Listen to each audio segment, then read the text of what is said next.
experience every moment through our voice. গল্পে খুঁজে পাবে ভালোবাসার স্পর্শ। তুমি চাইলে থাকতেও পারো, আমি 3 দিনের জন্য যাচ্ছি, তুমি কি চাও? সায়রা চটজলদি বলে। হঠাৎ বাংলাদেশে নিয়ে যেতে চাইছেন যে? লিঙ্কন বড় করে দীর্ঘশ্বাস ফেলে। 4 দিন আগে তোমার 18 বছর সম্পূর্ণ হয়েছে সায়রা, তাই তোমার সব সত্যি জানা দরকার। সায়রা ভ্রু কুঁচকে তাকিয়ে রইল। সে তো জানতে চায় কেন তাকে এতগুলো বছর বাইরের দুনিয়া থেকে দূরে রাখা হয়েছিল। তুমি নিশ্চয়ই ভাবছো কেন তোমাকে এতগুলো বছর বন্দি রাখা হয়েছে, তাই না? তাহলে শোনো, আজকে সময় এসে গেছে। আমার দাদু রিদম খান ছিলেন একজন ব্যবসায়ী। তিনি চালের ব্যবসা করতেন, তবে তার ব্যবসা তেমন ভালো যাচ্ছিল না। আমার বাবা তখন ছিলেন 8 বছরের এবং তার 2 জন বোন ছিল যমজ, যাদের বয়স সম্ভবত 3 থেকে 4 মাস ছিল। ব্যবসার গতি খারাপ দিকে যাচ্ছিল, সংসারে অভাব বেড়ে যায়। তখন দাদু 1 সপ্তাহের জন্য সফরে যান শহরে। তিনি বাড়ি ফেরার পর আমার দাদি এবং তার 2টি মেয়েকে নিয়ে একটি বন্দি ঘরে থাকতে বলেন। কিন্তু আমার বাবা দাদুর সাথেই ছিলেন। আস্তে আস্তে তাদের ব্যবসা সফল হতে লাগলো। দাদু আরও বিভিন্ন ব্যবসা শুরু করেন এবং তা ভালো মতো চলতে শুরু করে। তিনি লাখ লাখ টাকা কামাতে শুরু করেন। তবে আমার বাবা বুঝতে পারছিল না কেন তার মা এবং বোনদের বন্দি করে রেখেছিল। এভাবেই কেটে যায় 7-8টি বছর। তখনই এক জঘন্য সত্য সামনে আসে সবার। বাবা 2টি বোনের খুব জ্বর হয়। আমার দাদি দাদুকে কিছু না বলেই তাদেরকে চিকিৎসকের কাছে নিয়ে যায়। এটাই ছিল তাদের জন্য কাল। চিকিৎসকের কাছে যাওয়ার পর দাদির 2টো মেয়ে শরীরে অসম্ভব রকম ঠান্ডা ও নীল বর্ণ ধারণ করে এবং কিছু সময়ের ব্যবধানে তারা মারা যান। দাদু এই ঘটনা জানার পর একদম শান্ত হয়ে যায়। তখন ব্যবসার হাল ধরেন আমার বাবা। আস্তে আস্তে সময় চলতে থাকে, দাদিও মারা যান। তার কিছুদিন পর বাবাকে আমার মায়ের সাথে বিয়ে দেওয়া হয়। 3 বছর পর আমি এই পৃথিবীতে আসি।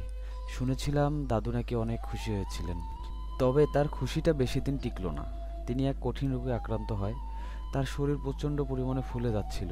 তিনি হয়তো বুঝতে পেরেছিলেন যে তার হাতে বেশি সময় নেই। দাদু আমার বাবাকে ডেকে নিয়ে যায় এবং কিছু কঠিন সত্য তুলে ধরেন। যখন দাদুর ব্যবসা খারাপ যাচ্ছিল, তখন দাদু 7 দিনের জন্য শহরে না গিয়ে বরং তার নিজের গ্রামে গিয়েছিলেন। সেখানে তার জমি জমা বিক্রি করার উদ্দেশ্যে তিনি গিয়েছিলেন। কিন্তু তখন তার নিকট একজন বৃদ্ধ লোক আসে এবং দাদুকে শয়তানের উপাসনার কথা বলেন। এতে তিনি দ্রুত যা চান তাই পাবেন বলে। দাদু প্রথমে রাজি না হলেও শেষ পর্যন্ত রাজি হয়। কালো জাদুর এবং শয়তানের মাধ্যমে এক বিশেষ আংটি প্রদান করেন। তবে কেউ তো এমনি এমনি কিছু করে না। এই টাকা পয়সার বিনিময়ে শয়তান এক মূল্যবান সম্পদ চেয়ে বসেন। তখন দাদুর ইচ্ছে না থাকলেও কিচ্ছু করার ছিল না। সেই বৃদ্ধ লোকটি দাদুর কাছে বলেন এর বিনিময়ে তার মেয়েদের চুল লাগবে। তবে শুধু চুল নয়, 18 বছর পর্যন্ত আপন ব্যতীত কোনো পুরুষ তাদের মুখ দেখতে পারবে না এবং 18 বছরের জন্মদিনের পর প্রথম পূর্ণিমাতে সেই চুল সেই ঘরে এসে পুড়িয়ে ফেলতে হবে যেখানে এই কালো জাদুর শক্তি প্রয়োগ করা হয়েছে। আর যদি কোনো পুরুষ সেই মেয়েদের মুখ দেখে তাহলে তাদের কঠিন মৃত্যু হবে। আর এই প্রচলন যুগ যুগ ধরে চলমান। আমার বাবার 2টি বোনকে অন্য পুরুষ দেখেছিল, তাই তাদের এইরকম মৃত্যু হয়। আমার বাবা এসব কিছুতেই বিশ্বাস করতে পারছিল না, তবে এটা সত্য ছিল। দাদু তখন বাবাকে বলেছিল তার যদি মেয়ে হয় তাহলে যেন নিয়ম মেনে চলে এবং ভবিষ্যৎ প্রজন্মকে কঠোরভাবে জানিয়ে দেয়। বাবা দাদুর এরূপ কাজে প্রচণ্ড কষ্ট পায়। বাবা দাদুকে ঘৃণা করে সেখান থেকে চলে যায়। সেদিন রাতেই দাদু মারা যায়। কিছু বছর পর আমার একটি বোন আসে পৃথিবীতে। আমি খুবই খুশি ছিলাম, তবে খুশি ছিলেন না আমার বাবা মা। আমি তখন 5 বছরের শিশু। বাবা মা আর বোনকে বন্দি করে রাখলেন।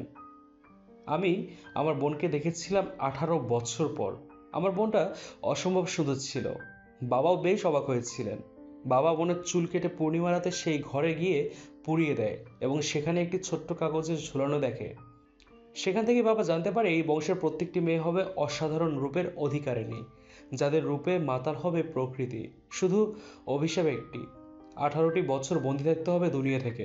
তবে ভাগ্যক্রমে আমার কন্যা সন্তান ছিল না, 2টি ছেলেই ছিল। আমি তখন কোরিয়া চলে আসার সিদ্ধান্ত নিলে তোমার বড় বাবা হামজা খান তখন বিয়ে করে বাংলাদেশে থেকে যায়। তোমার বাবা আমার সাথেই এসেছিল। তখন তোমার বাবা এসএসসি দিয়েছিল মাত্র। হামজার এক ছেলে, তবে তোমার বাবার ছিলে তুমি, আর তুমিও সেই অভিশাপে অভিশপ্ত। একদমই সম্পূর্ণ কথাগুলো বলে থামলেন লিঙ্কন। সায়রা তার দিকে হাঁ করে তাকিয়ে আছে। এসবও হয়ে থাকে। সায়রাকে এভাবে তাকিয়ে থাকতে দেখে লিংকন সায়রার মাথায় হাত দিয়ে স্মিত হাসে। চিন্তা করো না, এখন তুমি অভিশাপ মুক্ত। সায়রা চট করে বলে ওঠে, তাহলে কি আমার মেয়ে হলে তাকেও বন্দি করে রাখতে হবে? লিংকন মুচকি হেসে বললেন, না, তোমার সন্তান তো আমাদের বংশের হবে না, তাই সে অভিশাপ মুক্ত। সায়রা একটু নিশ্চিন্ত হয়। তার জন্যই আপনি বাংলাদেশে যাচ্ছেন? আর জন্মদিনের দিন আমার চুল কেটে ফেলেছিলেন? হ্যাঁ সায়রা, 3 দিন পর পূর্ণিমা, তাই আমাকে যেতে হবে। তুমি চাইলে যেতে পারো।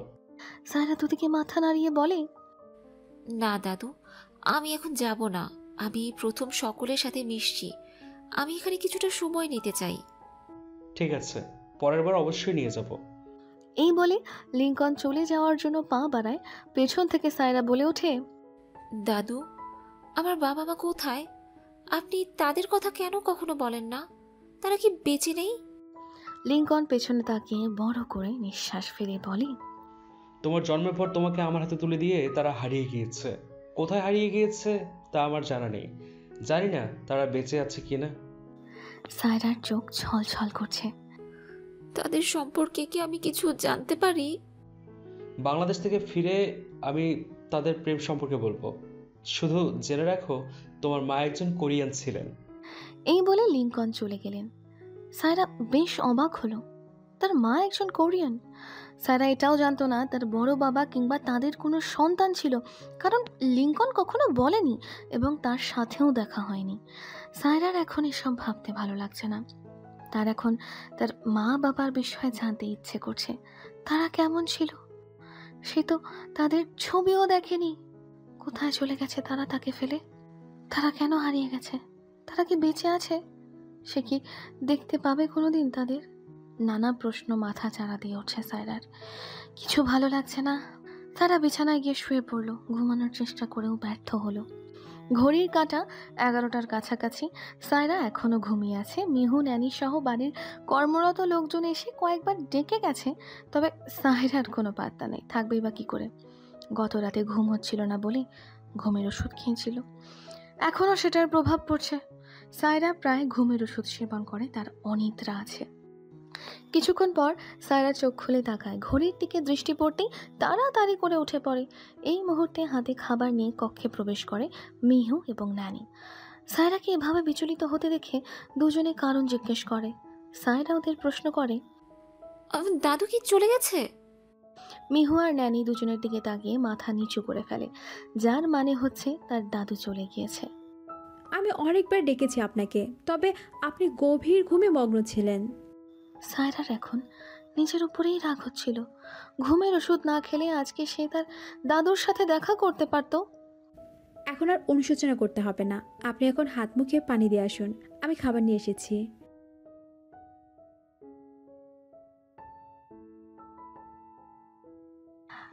আজকে শনিবার। কোরিয়াতে সাপ্তাহিক বন্ধ শনিবার এবং রবিবার।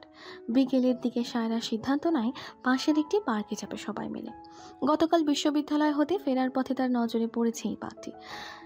সায়রা সবাইকে যেতে বলে, তবে 5-6 জন ব্যতীত কেউ রাজি হয় না। তাদের ধারণা পার্ক হচ্ছে বাচ্চাদের জায়গা। সায়রাও আর তেমন জোর করেনি। বিকেল 4টার দিকে সায়রা, মিহু, ন্যানি, লিনা, সোলি আর রোকা পার্কে জড়োতে এসে বের হয়। পার্কটি তেমন একটা দূরে নয়, পায়ে হেঁটেই কিছুক্ষণের মাঝে তারা পৌঁছে যায়।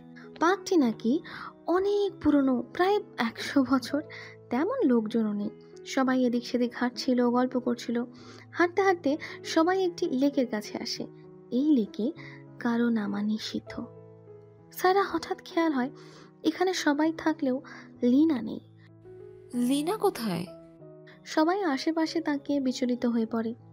মেয়েটা বাঘ প্রতিবন্ধী, একা একা কোথায় চলে গেল? সবাই যার যার মতো চারিদিকে লিনাকে খুঁজতে লাগলো। ডাকলেও কাজ হবে না, কারণ সে শুনতেও পায় না। সায়রার অস্থির বোধ করছিল। সে এখানে না আসতে চাইলে হয়তো লিনাকে এভাবে খুঁজতে হতো না। সকলেই অনেক চিন্তিত। সায়রা খুঁজতে খুঁজতে পার্কের পরিত্যক্ত অংশে প্রবেশ করে। এখানে যুদ্ধের সময় মাইন ফেলা হয়েছিল, কিন্তু জায়গাটা ঠিক করা হয়নি। চারিদিকটা সবুজ গাছপালাতে আবৃত। সন্ধ্যা নেমে এসেছে। পায়ের নিচে শুকনো পাতাগুলোর শব্দে বারবার সায়রার শরীর কেঁপে উঠছে। এমনিতে সে কখনো বাইরে আসেনি, কিছু চেনা নেই, তার মাঝে এইরকম শুনশান জঙ্গল। সায়রা নিজের ভয়কে চেপে রেখে সামনে এগিয়ে গেল। একটা বিশাল হল রুমের সামনে এসে দাঁড়ায় সে। প্রায় 7 দশক আগে এই হলে লোকজন অভিনয় করত। দোতলা বিশিষ্ট এই বিশাল হলটির চারিদিকে ভাঙাচোরা এবং মাকড়সা জাল দিয়ে ঘেরা। হলের সদর দরজা খোলা। সায়রা একটু সাহস জুগিয়ে হলের দরজার সামনে এসে দাঁড়ায়। সামনে এরকম একটি দৃশ্য দেখে সায়রার সব কিছু যেন থেমে গেছে। সায়রা ভাবছে তার কি ভেতরে যাওয়া ঠিক হবে কিনা। সায়রা ছোট ছোট পা ফেলে বিনা শব্দে সিটিং এরিয়া ক্রস করে স্টেজের কাছে যায়। স্টেজের এক পাশে রাখা পিয়ানোটা এখনো বাজিয়ে চলছে লীনা। সায়রা স্টেজে উঠতে যাবে, তার আগেই কারো কণ্ঠস্বরে সায়রা একদম বরফ হয়ে যায়। এটা আমার স্টেজ, এটা দখল করতে এসো না।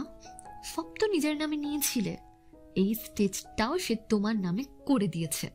কিন্তু এই স্টেজ, এই পিয়ানো, এই হল সম্পূর্ণ আমার ছিল। প্রত্যেকটা বস্তু আমার নামে ছিল, আমার স্পর্শ ছিল। এমনকি হেয়ং, তাকেও তো নিয়ে নিলে। তোমাকে আমি ক্ষমা করব না। সায়রা কথা বলার শক্তিটাও হারিয়ে ফেলেছে। এই অন্ধকার হল রুমে কথাগুলো বারবার কানে এসে বাজছে, তার প্রতিফলনের মাত্রা যেন বাড়ছে। সায়রা বুক দ্রুত ওঠানামা করছে। লীনা এখনো পেছনে ঘুরে পিয়ানো বাজাচ্ছে, যা এই মুহূর্তে সায়রার কাছে প্রচণ্ড ভয় সৃষ্টি করছে। লীনা পিয়ানো থেকে উঠে স্টেজ থেকে নামলো। সায়রার সামনে এসে দাঁড়িয়ে সায়রার চোখের দিকে তাকিয়ে রইল বেশ কিছুক্ষণ। সায়রা বারবার ঢোক গিলছে। লীনা তার দিকে পুতুলের মতো এক দৃষ্টিতে তাকিয়ে রইল। সায়রা একটু সাহস সঞ্চয় করে লীনার দিকে একটু সরে দাঁড়িয়ে প্রশ্ন করলো, তুমি তুমি কথা বলতে পারো? লীনা আগের ন্যায় তাকিয়ে রইল।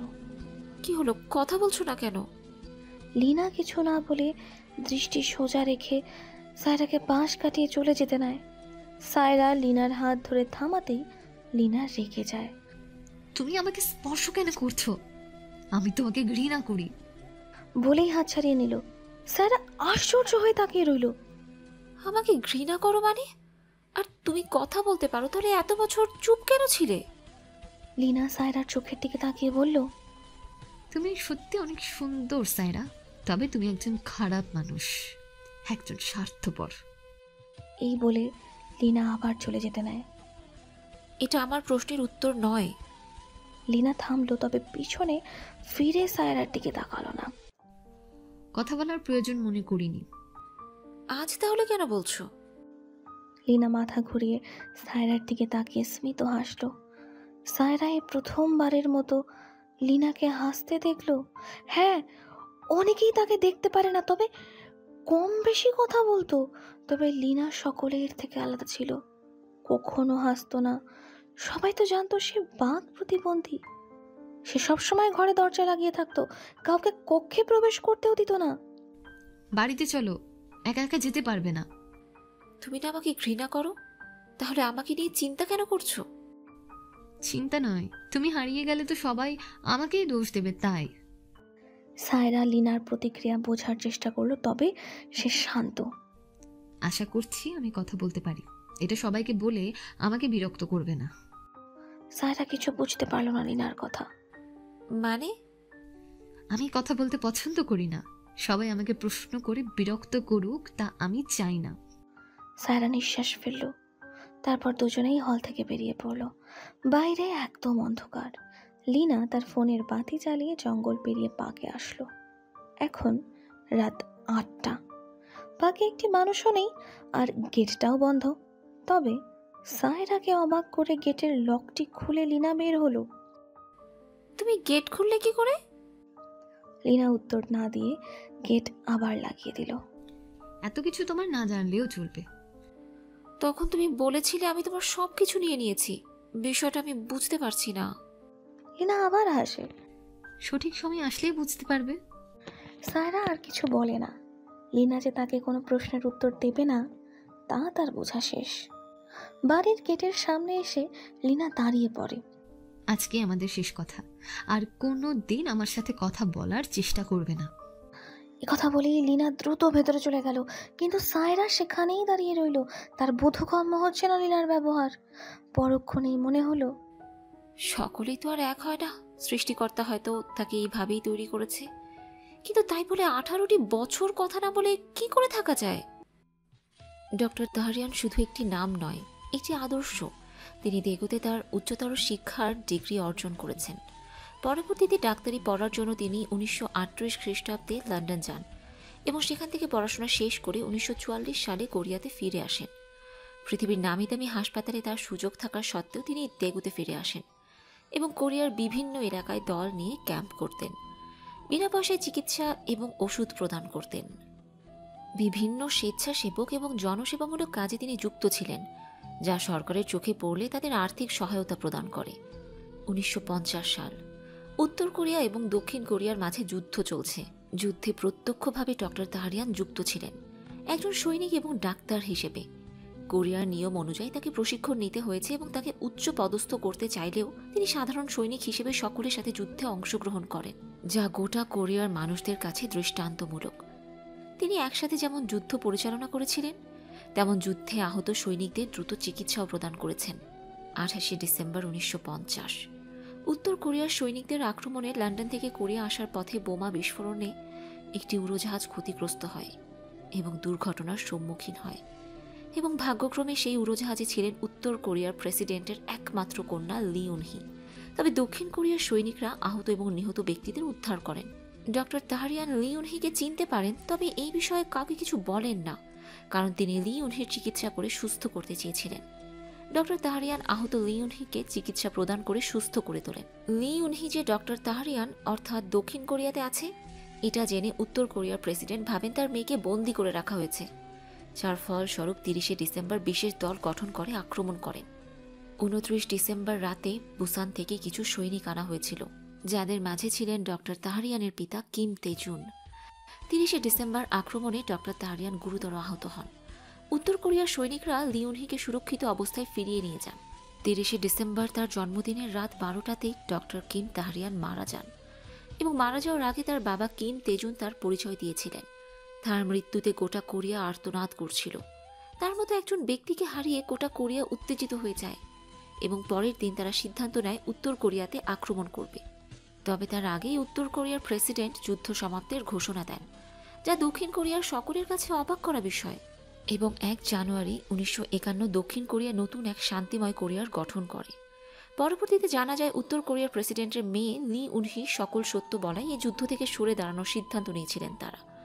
অতঃপর কোরিয়ায় শান্তি ফিরে এসেছিল, তবে ডক্টর কিম তাহরিয়ানকে হারানোর শোক কাটিয়ে উঠতে পারেনি এখনও এই কোরিয়া। তার জীবনের একটি সুন্দর সিদ্ধান্ত এবং জীবনের বিনিময়ে পাওয়া এই শান্তির ফলস্বরূপ গোটা কোরিয়া তাকে স্মৃতিচারণ করেছে। কোরিয়ার জাতীয় জাদুঘরে তার বিশাল এক ভাস্কর্য স্থাপন করা হয়েছে এবং তার ব্যবহৃত বিভিন্ন সরঞ্জাম সেখানে রাখা আছে, যার মধ্যে রয়েছে তার পোশাক, অস্ত্র এবং তার ডায়েরি। তিনি অবিবাহিত ছিলেন। তার 30 বছরের ছোট্ট জীবনে দেশ এবং মানুষের প্রতি আত্মত্যাগ কেউ ভুলবে না। জন্মদিনের দিনটাই ছিল তার মৃত্যুদিন। ডক্টর কিম তাহরিয়ান শুধু একটি নাম নয়, এটি একটি আদর্শ। আমরা আপনাকে ভুলব না। আজও কোরিয়া আপনাকে স্মরণ করে প্রতিটা মুহূর্তে। ডক্টর কিম তাহরিয়ান। লেখক অ্যালিস কর্ড। বেশ মনোযোগ সহকারে বইটি পড়ল সায়রা। সে পরে পৃষ্ঠা উল্টিয়ে দেখল সেখানে ডক্টর কিম তাহরিয়ানের একটি ছবি রয়েছে। সাদা কালো ছবিটিতে তেমন স্পষ্ট বোঝা যাচ্ছে না। গতকাল আপনারা কোথায় ছিলেন? কারো গলার আওয়াজ পেয়ে দরজার দিকে তাকায় সায়রা। মিহু দাঁড়িয়ে আছে। গত রাতে কোনো রকম সামলে নিয়ে নিজের কক্ষে এসে পড়েছিল সায়রা, তবে মিহু এখনো জানতে চায়। কি হলো বলুন। সায়রা বইটা রেখে উঠে দাঁড়ালো। ওই পার্কের পরিত্যক্ত অংশেই খুঁজতে গিয়েছিলাম। আমি তো রাস্তা চিনি না, তাই আসতে দেরি হয়েছে। লিনা ওখানেই ছিল। মিহু আর কিছু বলতে পারল না। তার মনে হচ্ছে সায়রা কিছু লুকাচ্ছে। লিনা কি ঘর থেকে বের হয়েছে? মিহু বিরক্ত নিয়ে বলে, যেদিন থেকে আমাদের ব্যক্তিগত কক্ষ দেওয়া হয়েছে সেদিন থেকে কি নীলাকে বের হতে দেখেছেন? গতকাল কি ভেবে আমাদের সাথে গিয়েছিলেন কে জানে। আচ্ছা, আপনি থাকুন, আমি লিনার কাছ থেকে আসছি। মিহু সায়রাকে থামিয়ে ভ্রু কুঁচকে বলে,